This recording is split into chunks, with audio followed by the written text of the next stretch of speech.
Olá pessoal, aqui é o professor Eric Leite para mais uma aula de literatura brasileira do seu concurso.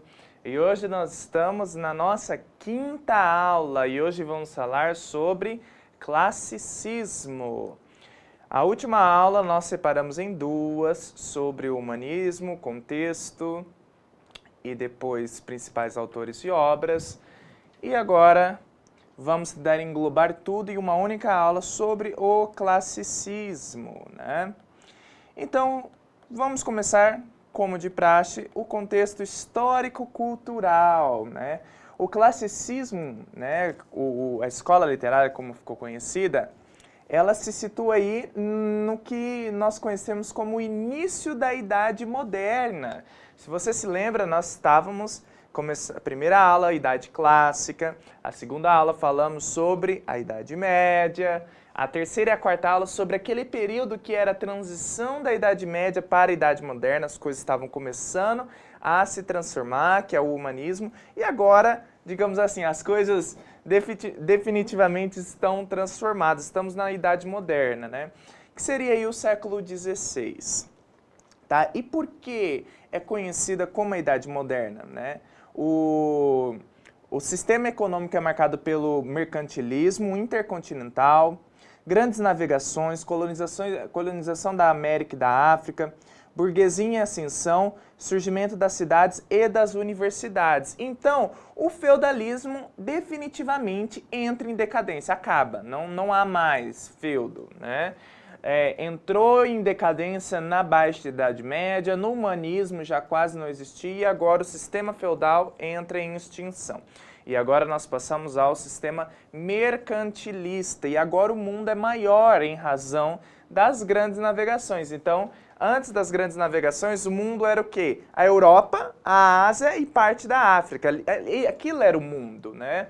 E agora que o homem superou o mar, ele venceu o mar, nós temos o quê? A América agora, a Oceania, né? Mas daqui uns 200 anos eles vão descobrir a Oceania, descobrir, né? Entre aspas. Então o mundo agora é maior, né? Então há um mercado internacional, né? Uma troca de cultura, de valores, de mercadoria. Tá? Marca, né, a colonização da América e da África, né, a grande marca desse período, né? A burguesia em ascensão. Lembra que no humanismo estava surgindo uma nova classe chamada de burgueses, né? Os burgueses estavam aí aparecendo, né? Eles surgiram lá nos burgos, que seriam aqueles vilarejos caracterizados por comércio, e agora eles estão poderosos e eles querem ser representados, eles querem reconhecimento da sociedade, né? E a gente vai ver isso. E o surgimento das universidades e das cidades e universidades. Gente, antes não havia cidade. Antes era os feudos, eram os reinos. Não, reino ainda continua existindo, desculpa. Mas eram os feudos, os vilarejos. Agora nós temos cidades, né? As pessoas passam a se reunir em um determinado espaço. Não é mais aquele, você tem um vilarejo aqui, tem quilômetros e quilômetros e quilômetros, aí você tem outro. Agora está tudo muito junto, as pessoas estão juntas nesse lugar onde há troca cultural, de mercadoria, de conhecimento. Tá? Então as cidades passam a existir a partir daí. Antes nós tínhamos o quê? Feudos. Né? Em Roma era as urbes, em Grécia era polis, agora nós temos cidades.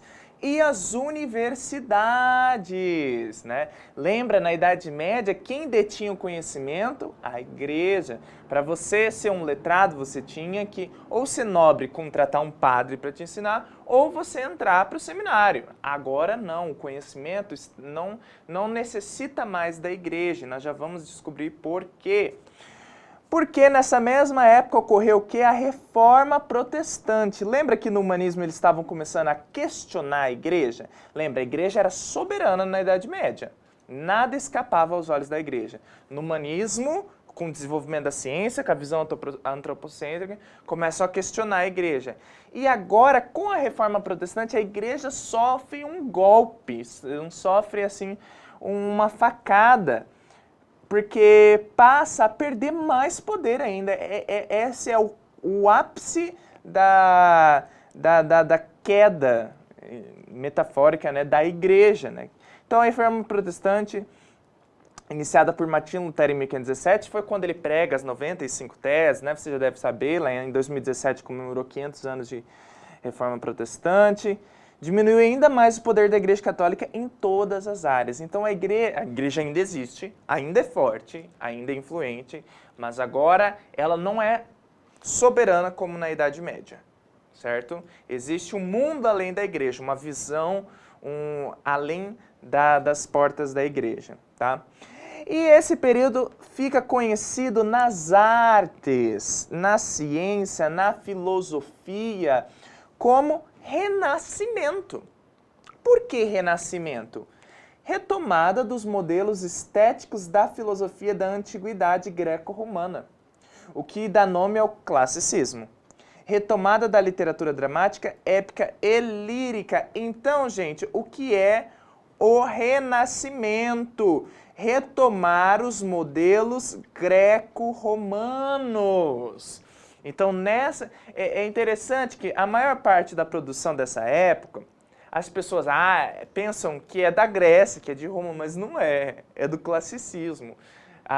O que era produzido de arte em Grécia, em Roma, chegou aqui, tipo, estátuas chegaram quebradas, monumentos chegaram fragmentados, obras sem autor, etc. Então, o que a gente tem da Idade Clássica é muito incipiente. Então, a gente costuma associar essa época, o classicismo, ao que era produzido, mas realmente, porque a Renascença renasce os valores clássicos.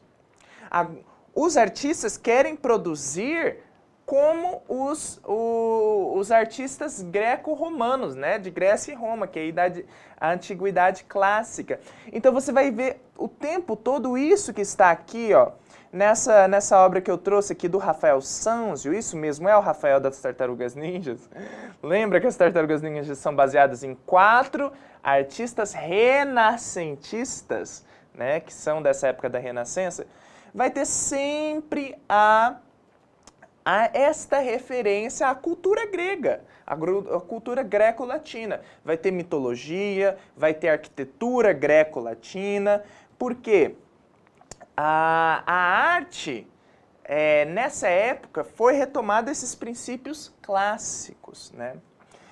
Valores lógico-racionais, lembre-se disso, agora a igreja perdeu o poder, agora dá espaço à ciência, à lógica, à razão, que era cultivada onde? Na antiguidade greco-romana. Havia uma valorização da capacidade humana e uma postura mais reflexiva e racional. Com o Renascimento, o homem passou a adotar um comportamento extremamente racional. Então eles não voltam só à antiguidade clássica, porque é bonito, porque é... enfim. Não, porque na antiguidade clássica era valorizado o conhecimento humano, era valorizado a reflexão, a racionalidade. Tanto, né, gente, que os 3 grandes filósofos, né, 3 assim, 2 a gente sabe que existiu, que é Platão e Aristóteles. Sócrates, não existe registro sobre Sócrates. Né? A gente sabe de Sócrates por causa de Platão. Platão escreveu sobre Sócrates. Então a gente acredita nos 3 grandes filósofos. Né? Mas enfim, falamos Sócrates, um personagem de Platão. Pode ser que existiu, né? Enfim, Platão e Aristóteles temos registros. Então, não só isso, nas exatas, né? Pitágoras, na historiografia, Heródoto. Então, nessa época, na Antiguidade Clássica, era valorizado o conhecimento humano, a racionalidade, a ciência, né? E o que aconteceu com a Idade Média? Com a ascensão da igreja, há o bloqueio ao conhecimento humano, né? A Idade Média, com o poder, a igreja bloqueia o conhecimento humano.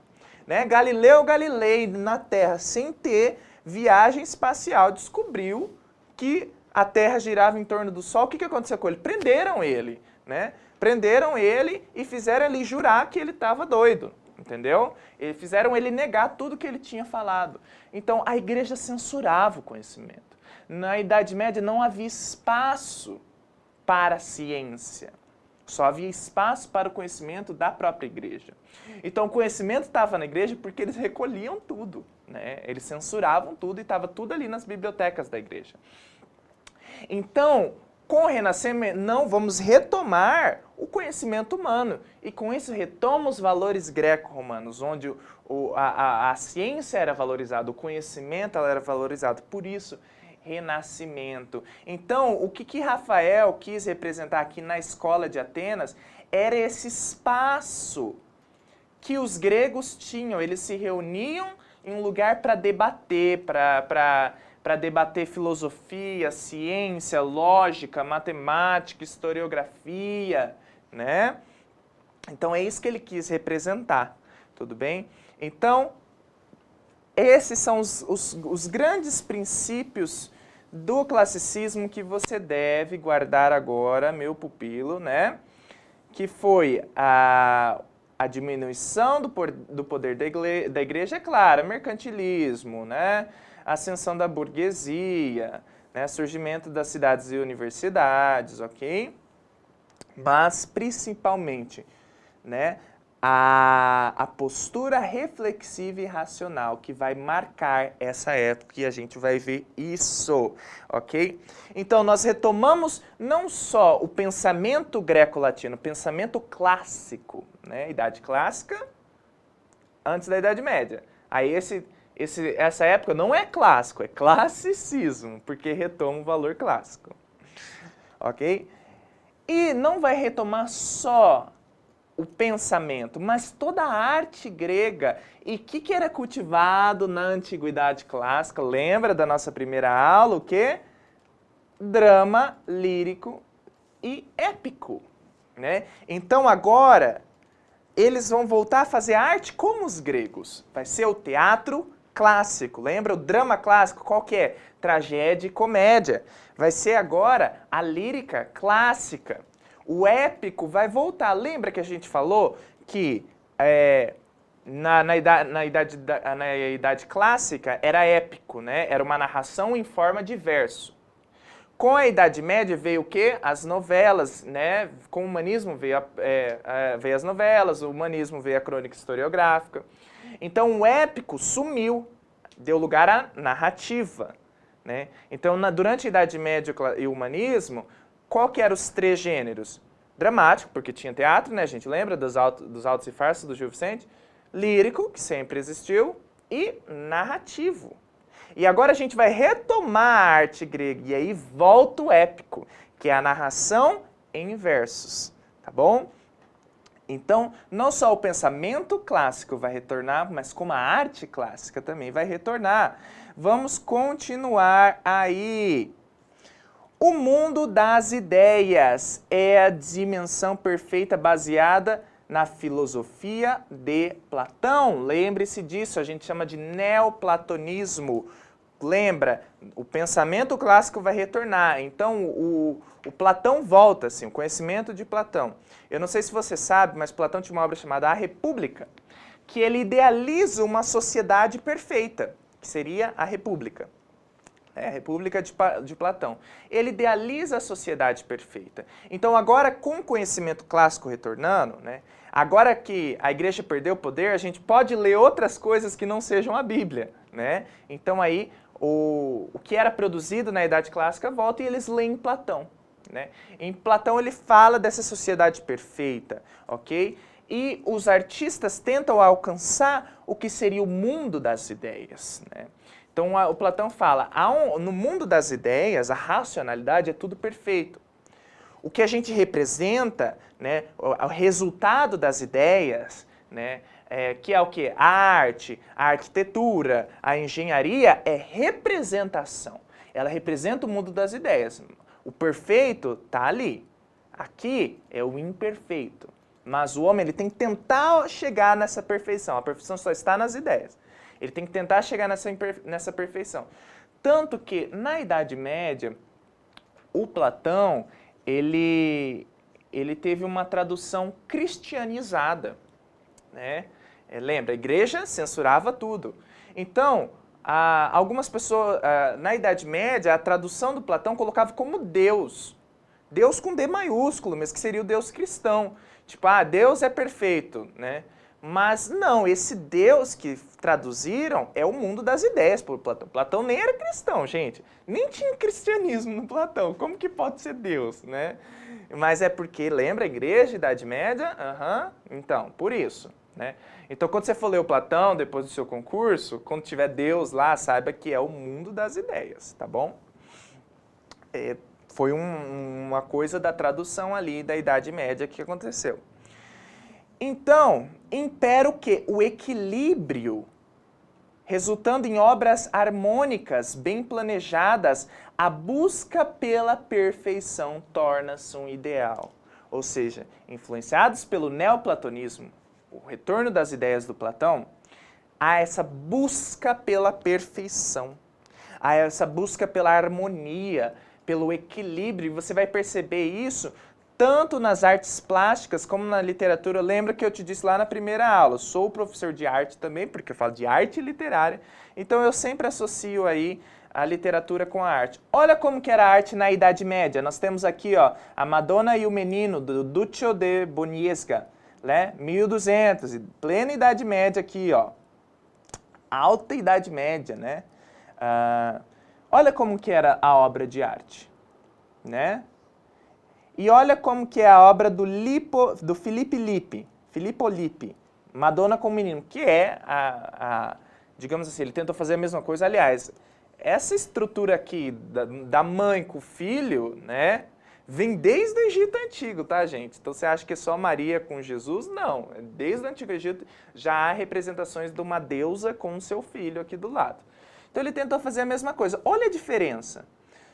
Você está entendendo o que é a perfeição, o que é o equilíbrio que eles tentavam alcançar? Eles tentavam fazer as obras parecerem o mais real possível. E tem obras que realmente você parece que é uma janela, que é um espelho ali, de tão realistas que é. Então, havia essa busca pela perfeição, né?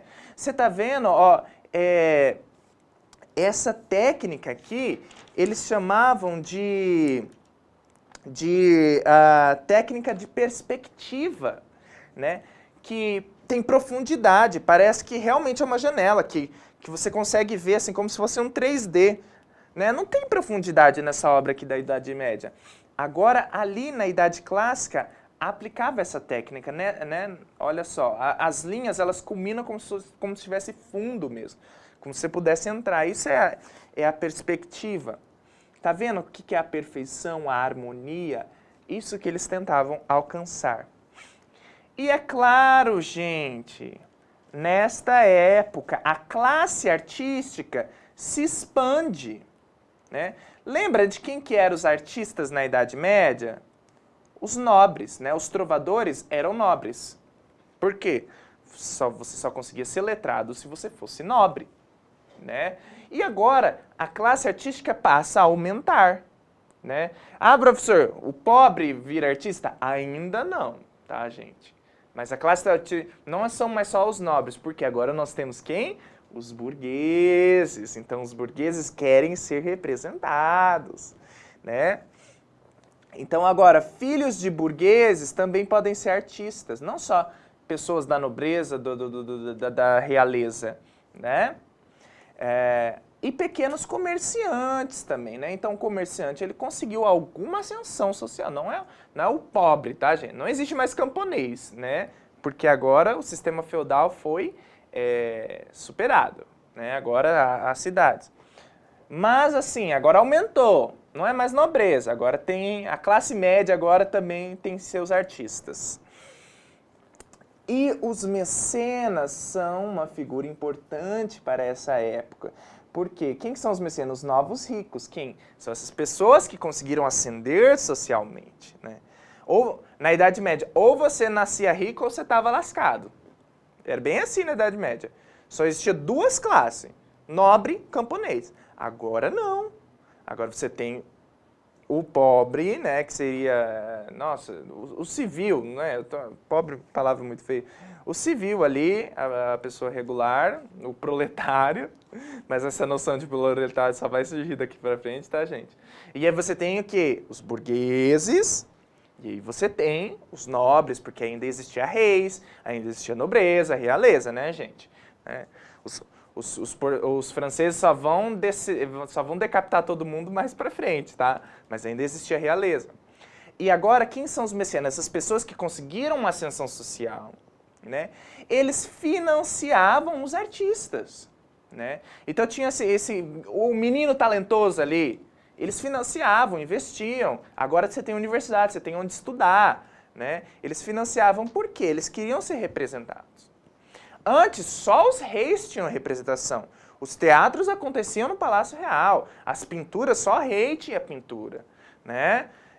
Tanto que o que a gente tem de pintura lá do Gil Vicente é feito em papel. O do Fernão Lopes é uma grande pintura de um rei e tem o Fernão Lopes lá no cantinho. Né? Só os reis tinham pintura, agora não. Os mecenas, eles querem ser representados. Então eles financiam os artistas. E é graças a esse público que a arte dispara, né? Porque é claro que a gente tem mais burguês do que nobreza, né, gente? Nobreza é um grupo muito pequeno, né? Então a arte dispara por causa desse... Agora a arte tem investimento, tá bom? Então, gente, eu trouxe aqui uma definição do Anatol Rosenfeld e do Jaime Ginsburg, que ele fala bem assim: o termo vem de classes, frota, né, do latim. Então, classes é frota, tá, gente? Refere-se aos classics. Quem que eram os classics? Os ricos que pagavam impostos pela frota. Um escritor clássico, pois é um homem que escreve para essa categoria mais afortunada e mais elevada da sociedade, tá bom? Então, ainda o povão não tem representação ainda, tá, gente? Antes era só os reis que tinham representação, né? Agora passa-se ali a burguesia. Então o povo, ele só vai ter a sua representação plena. Rapaz, vai demorar, hein? Só na idade contemporânea, hein? Antes, literatura, arte. Por isso que a gente pensa bem assim, né? Quem entende de arte é rico, quem entende de literatura, de música clássica é rico. Por quê? Realmente, a arte, a literatura só era cultivada pelas classes mais afortunadas. Isso vai mudar na idade contemporânea, tá, gente? Antes de 1900, o pobre não escrevia, porque nem estudava, tá? Isso vai mudar só no contemporâneo, tá bom? Então, até ali, o pré-modernismo, até no modernismo, né, enfim, pobre não tinha representação na arte, tá? Então, realmente, a gente só vai falar de burgueses e nobres. Enfim, gente, vamos continuar. Espero que você tenha entendido o que estava passando naquela época. E eu trouxe aqui, lembra que eu também sou professor de arte, porque eu falo de arte literária, também sou professor de arte. Então, trouxe aqui para vocês uma obra do Michelangelo Buonarroti. Isso mesmo que você está pensando, é o Michelangelo da Tartaruga Ninja. Como eu disse, é baseado se você assistir o filme, a Megan Fox fala, né, que é baseado nos pintores renascentistas. Como se a Megan Fox fosse culta, né, gente? Brincadeiras à parte. Então, eu quero que você perceba as características do classicismo nesta obra. E depois a gente vai para a literatura, tá? Olha, tudo isso. Idade Moderna, Reforma Protestante, Renascimento, valores lógicos racionais, tá? Quero que você perceba isso naquela obra, tá? O mundo das ideias, o neoplatonismo, tudo isso. Essa é uma obra, ó, lindíssima, tá onde? Na Capela Sistina. Então, tá, professor, a igreja perdeu o poder, mas a igreja existe e sempre existiu. E sempre foi influente. Na Idade Média ela era soberana, agora nem tanto, mas ainda está. E ela contrata o Michelangelo para pintar isso. Quando fala fresco, é pintura em argamassa, né? É pintura numa parede mesmo, isso é um afresco. 1510 ali, ó, século XVI, plena Idade Moderna. Né? Vamos imaginar, pinta aí a criação de Adão. O que estava soberano, pensamento lógico, racional. A religião perdeu força, agora é a ciência. O que o Michelangelo fez? Pintou Deus, o quê? O que é isso, gente, que está em volta dele? É um cérebro. Olha só, isso daqui é um cérebro. O que ele quer dizer com isso? Que Deus é criação da mente. Você consegue perceber o valor, a lógico racional, até nas pinturas da igreja? Olha só, Deus nem toca o homem. Tá vendo? Os dedos dele, esse recorte aqui das duas mãos juntas é muito comum, né? Tá até naquele novo vídeo lá do Daft Punk, que é essa banda de eletropop. Deus não toca o dedo do homem. Então Deus, ó, é uma criação da mente humana, por isso que ele está dentro de um cérebro. Conseguiu perceber na pintura os valores lógicos racionais, né? A perfeição métrica, né? A harmonia, o equilíbrio, você consegue perceber aqui? Então, pessoal, agora que eu conversei com você sobre o contexto histórico e cultural, para você não dormir aí na frente da minha aula, nós vamos dividi-la em duas partes. Falei do contexto histórico e cultural. Próxima aula, a gente vai falar da literatura em si, tá bom? Das características de tudo isso que a gente falou dentro da literatura, tá? Então, já manda bala aí na próxima parte dessa aula.